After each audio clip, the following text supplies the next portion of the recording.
Welcome to Abide in Liberty, a podcast empowering patriots everywhere to re-enthrone faith, family, and freedom as the bedrock pillars of liberty in education, our communities, and our nation. Hello, and welcome back, everybody, to another episode of Abide in Liberty. Last week, I talked about some of the miracles of the Constitutional Convention in celebration of Constitution Day, which happened a few weeks ago. During this time, I've been reading a book called The Washington Hypothesis, and it's a great book. It goes through a lot of the stories of the American Revolution that I've studied and read about in many different books, both secular and spiritually bent books. But this one just goes through and tries to highlight some of the main events and some of the most miraculous events of the American Revolution, and specifically the role that George Washington had to play in those events. So I kind of, launching off of last week's podcast, I want to spend the next number of weeks, I'm not exactly sure how long it's going to take me to get through all of them, but going through a series talking about the miracles of the American Revolution. And I'm going to be pulling these from The Washington Hypothesis. This is a book that was written by Timothy Ballard, the founder of Operation Underground Railroad. And for those who are aware of some of the controversies and scandals that he finds himself in the middle of right now, I'm not going to talk about those. I, quite frankly, have not devoted and don't plan to devote really much time at all to figuring out or coming up with my own opinion on who's right, who's wrong. Is it a conspiracy? Is it not? I do find the timing of the accusations very suspect. This is, kind of a tactic of the left to go after their opposition with accusations, but it also sounds like that there are some real legitimate allegations here.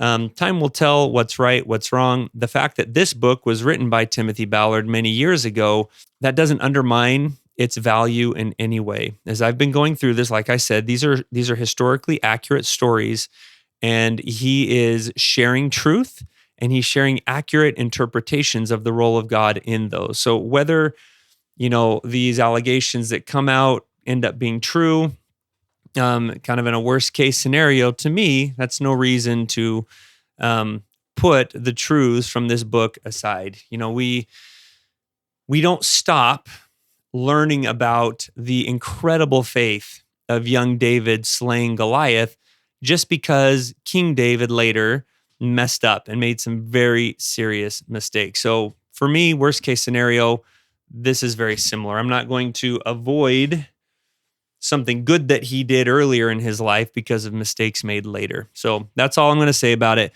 I highly recommend the book. If you enjoy, the next few weeks talking about these events, I highly recommend going and buying the book yourself and reading some of these things in greater detail. But first, before doing that, I want to start with some Book of Mormon prophecies about the founding of the American nation of the United States of America. There was a guy named Nephi who lived about 600 to 550 years before Christ, who before he and his family had made their way over here to the American continent, saw in vision what was going to happen. He saw that his family would eventually be taken to a land of promise, which is the Americas, that his people would establish their civilization, but ultimately that civilization would degenerate into wickedness and chaos. And as you read through and you get to the end of the Book of Mormon, if you haven't read it yet, I highly recommend it, but this is a little bit of a spoiler alert. That's exactly what happens. About the year 400 AD, after a remarkable and miraculous visit from Christ to the American continent and to these Nephite descendants, this civilization did ultimately collapse and fail. They degenerated into just horrible cannibalistic practices, and they became a heathen nation as prophesied. And it was those later ancestors who were the American Indians in the North American and in the Central and South American continents that were discovered later by Europeans.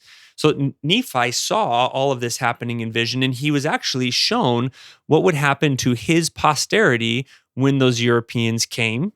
as well as what those Europeans would establish here on this continent. So I want to read from this prophecy just a few verses. He said, "It came to pass that I looked and beheld many waters, and they divided the Gentiles from the seed of my brethren." So he's seeing his descendants separated from the Gentiles, which would be the European nations, by these many waters. "And it came to pass that the angel said unto me," so there was an angel showing him this vision, "Behold, the wrath of God is upon the seed of thy brethren. And I looked and beheld a man among the Gentiles who was separated from the seed of my brethren by the many waters. And I beheld the Spirit of God that it came down and wrought upon the man. And he went forth upon the many waters, even unto the seed of my brethren who were in the promised land." Now, this sounds, especially when you read his own writings about what prompted him, Christopher Columbus, to go search for this route to India or explore this new world. He talks about being moved upon and wrought upon by the Spirit of God. He didn't understand why this was so important, but it was something that became an obsession, and he just could not let it go. "And it came to pass that I beheld the Spirit of God, that it wrought upon other Gentiles, and they went forth out of captivity upon the many waters. And it came to pass that I beheld many multitudes of the Gentiles upon the land of promise, and I beheld the wrath of God, that it was upon the seed of my brethren, and they were scattered before the Gentiles and were smitten. And I beheld the Spirit of the Lord, that it was upon the Gentiles, and they did prosper and obtain the land for their inheritance. And I beheld that their mother Gentiles were gathered together upon the waters and upon the land also to battle against them." So he sees in vision the mother Gentiles of these colonial settlers coming against them in battle, both on the land and on the sea. And that is exactly what happened in the American Revolution. "And I beheld," and this is the part that I really want to highlight, and that is going to form the backbone for the next however many weeks we're going to talk about these miracles. I want you to remember this verse and how every story we're going to share is a direct fulfillment of this vision and of this prophecy.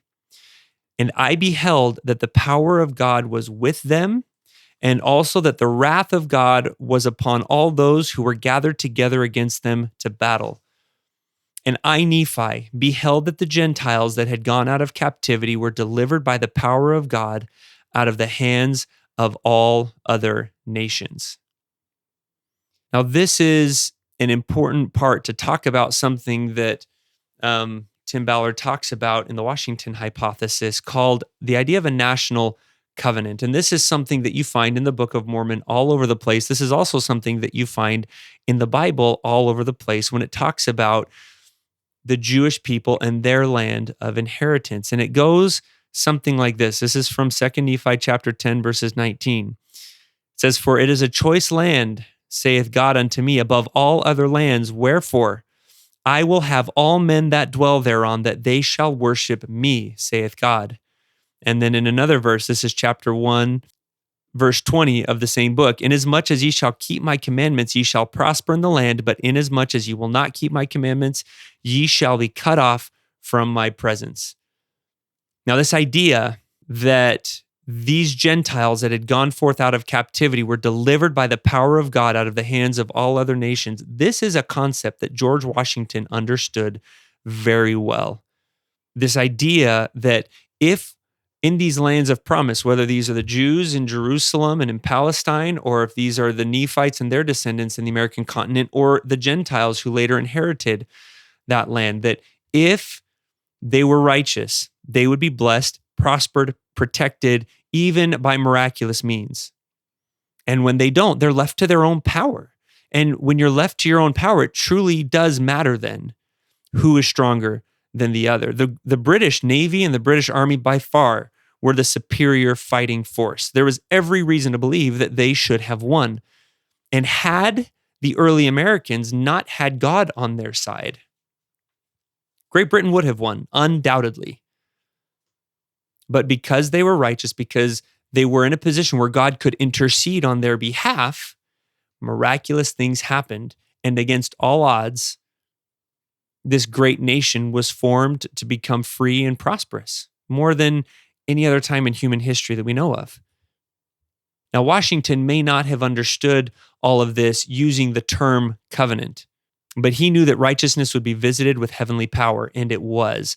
And with this series that I'm going to do over the next few weeks here, I'm going to highlight some of the biggest, most notable miracles of the American Revolution, and also highlight Washington as prominent in keeping the army and the country focused on God and righteousness. If there's anything that Washington deserves credit for, and which he never took upon himself, by the way, but if there is anything that he deserves credit for, it's in keeping himself humble, in keeping his army humble, in helping to keep the country humble, and focused all of them on a reliance on God for deliverance and for help. And because he was instrumental in keeping everyone focused on the right thing and keeping everyone behaving in a way that they would be deserving of heavenly help, God was able to step in. And God really is the one who gets credit for all of the other miracles that happened. Washington was powerless to perform these miracles on his own, and he recognized it and he acknowledged it over and over and over again. And every success and every miracle that we're going to talk about, he later credited providence, divine providence, God, with being the author of that miracle. He never once gloated about how great he was and how he had pulled off that miracle. And in fact, even if he'd wanted to, it would have been painfully obvious to anyone aware of the facts that George Washington was not the one controlling the weather or whatever it was that whatever the miracle was that happened. Now, as we go through these miracles, you may wonder, why in the world have I never heard of these? And I hope that doesn't plant a seed of doubt in your mind of the historical accuracy of these accounts. You know, when you think about the Book of Mormon verses I just read and how crucial a role God played in the founding of this nation, when God was kicked out of schools and out of the public square beginning in the 1960s, the American Revolution, for one reason or another, also was either dumbed down or trivialized, or it was just not taught in history classes whatsoever. Now, as I think about why that might have occurred, there's two plausible reasons that I can come up with. The first is that the anti-God crew, the crew that was hell-bent on kicking God out of our nation, was also pro-communist or very Marxist in nature. You know, one of the first things in any Marxist revolution you have to do is to kill God so that the government can become your God. So there could have been something political there going on, that if we teach these stories of freedom and bravery and these miracles, it might keep that American spirit and desire for freedom alive, which is a great way to suffocate the ideas of communism and tyranny.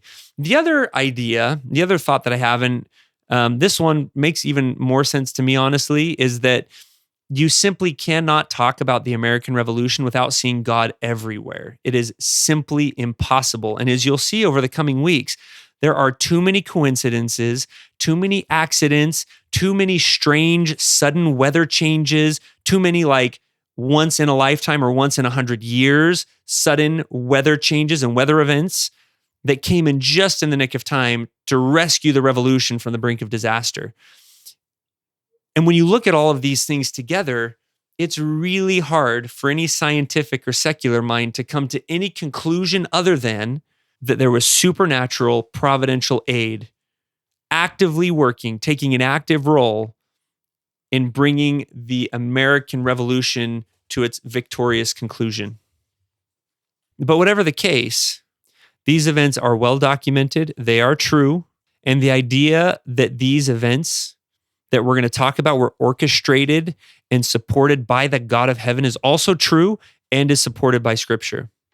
All right, so to kick this off, I'm going to start with miracle number one, and this is more of an introduction to George Washington. This is not a miracle that took place during the American Revolution, but is an important precursor to it and is the miracle that made it so that this central figure in George Washington, who kept the country focused on God and focused on righteousness so that they could deserve heaven's help and so that God could work his miracles. Now, he wasn't the only one. There was a very religious focus throughout the country and during this whole time, but especially his role in keeping Congress, in keeping the army, and then extending that influence beyond the army to be focusing on righteousness, to be deserving of heavenly help, that credit goes to George Washington. And it's questionable whether anyone else could have done it in quite the same way.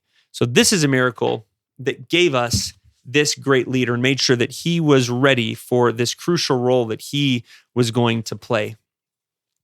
And this story is a story that goes back to the French and Indian War. So between 1754 and 1763, the French teamed up with the Indians to try and repel the British from some of the colonial land. So this time, the colonies were under complete British control, and the idea of an American Revolution was not something that was even being talked about at the time. And Washington fought for the British in this war. Now, he had some leadership roles, but he was passed over for more significant roles because he wasn't of noble blood. He was an American commoner, but he fought and led bravely nonetheless. After this war, so in 1770, about 6 years before the signing of the Declaration of Independence, he was out surveying some land with a team. And into this camp walks a peaceful group of Indians. And the chief, who is called the Grand Sachem, began speaking with him about a battle that he had participated in against the British, in which the British were completely clobbered. I mean, they suffered immense casualties, whereas the French and Indian side suffered relatively few. But George Washington was in that battle, and he was one of the leaders, one of the commanders for the British during that battle. And here's what this Grand Sachem had to say about that battle. He said, "By the waters of the Monongahela, we met the soldiers of the king beyond the seas, who came to drive from the land my French brothers. They came into the forest with much beating of drums and many flags flying in the breeze. Like a blind wolf, they walked into our trap, and the faces of these red-clad warriors turned pale at the sound of our war whoop. It was a day when the white man's blood mixed with the streams of our forests, and 'twas then I first beheld this chief," and he said that pointing to Washington. "I called my young men and said, 'Mark you, tall and daring warrior, he is not of the Redcoat tribe, he is of the Long Knives. He has an Indian's wisdom. His warriors fight as we do, himself alone is exposed to our fire. Quick, let your aim be certain, and he dies.' Our muskets were leveled, muskets that, for all but him, knew not how to miss. I, who can bring the leaping squirrel from the top of the highest tree with a single shot, fired at this warrior more times than I have fingers. Our bullets killed his horse, knocked the war bonnet from his head, pierced his clothes, but 'twas in vain. A power mightier far than we shielded him from harm. He cannot be killed in battle." So just imagine you're Washington and you're sitting here hearing this story. What would you be thinking? Well, him and his companions, understandably, were amazed by this. I mean, this really was a brutal fight. In Washington, it talked about, the Grand Sachem noted that Washington was instructing the people under his command to fight like the Indians, to hide behind trees and shoot from cover, whereas the rest of the British were, in their arrogancy, refusing to do so. And they stood nice in their straight lines. And you can just envision these bright coats standing out in the forest, and what easy marks they would have made for the French and the Indians, who were fighting in more of a guerrilla warfare type style. Well, through the course of this battle, the Indians and the French were targeting the mounted officers. They were targeting those who were obviously in charge. And they succeeded in taking out all of the leadership except for Washington. And one eyewitness, one other soldier who was there during the battle, later recorded, "I expected every moment to see him fall. Nothing but the superintending care of Providence could have saved him." And then shortly after this battle, as Washington himself was writing to his brother, sharing what happened, he said, "By the miraculous care of Providence, I have been protected beyond all human probability or expectation, for I had 4 bullets through my coat, and 2 horses shot under me, and yet escaped unhurt, although death was leveling my companions on every side of me." Now, this wasn't the end of the grand sachem's tale. He went on to give a sort of a prophecy. He said, I am old, and soon shall be gathering to the great council fire of my fathers in the land of the shades. But ere I go, there is something bids me speak in the voice of prophecy. Listen.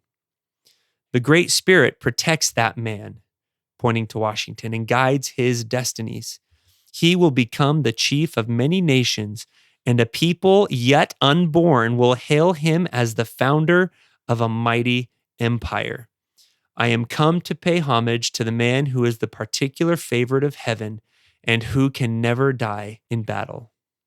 Washington responded to this tale by saying, Our destinies are shaped by a mighty power, and we can but strive to be worthy of what the Great Spirit holds in store for us. If I must needs have such a lot in life as our red brother presages, then I pray that the Great Spirit give unto me those qualities of fortitude, courage, and wisdom possessed by our red brother. I, the friend of the Indian, have spoken. As we'll see in subsequent weeks, his prayer, Washington's prayer there, was abundantly answered. This is just the start of the many instances where George Washington relies on and gives credit to the God of heaven for the miracles that happened and that would happen in the future. This is a pattern he will live by, and we'll see this over and over again. And I hope as you and I learn about this great man and the miracles that he was instrumental in bringing about, that we will emulate his example. Each of us has difficult things that we're called to do, things that will take us out of our comfort zones, things that we may feel completely inadequate to do. But if we follow the example of this great man and rely on the God of heaven to help us, if we live righteously, if we follow the counsel that we receive through regular prayer and through our daily devotions, we will be given wisdom, we will be given help, and we will be given and we will see miracles in our lives. I know that's true. Now, before signing off, there are satanic forces at work trying to make the citizens of our nation forget the miracles of our founding, because if we forget them, if we live unrighteously, we will be undeserving of God's help. And the freedom that we have enjoyed for so long will continue to erode and evaporate, paving the way for the misery of tyranny and wickedness. Please help me bring these stories and these messages to more people. We have to remember these things, and we have to live by them and apply them in our lives if we want to have a prayer of saving this country for our children and our grandchildren and generations to come. Please rate and review this podcast and give it 5 stars. Please, if you're on YouTube, subscribe to the Abide in Liberty channel and give this episode a like. It's simple, but it is something that you can do now to help magnify and spread messages like these of truth, messages like these about God, and messages like these about freedom. I look forward to seeing you next week.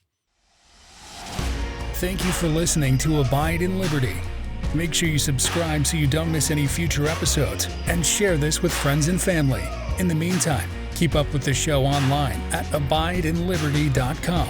Also, if you'd like to help our K-12 bless and educate more families, contact us by visiting libertyyouthacademy.org. Until next time, be on the alert, stand firm in the faith, and be strong.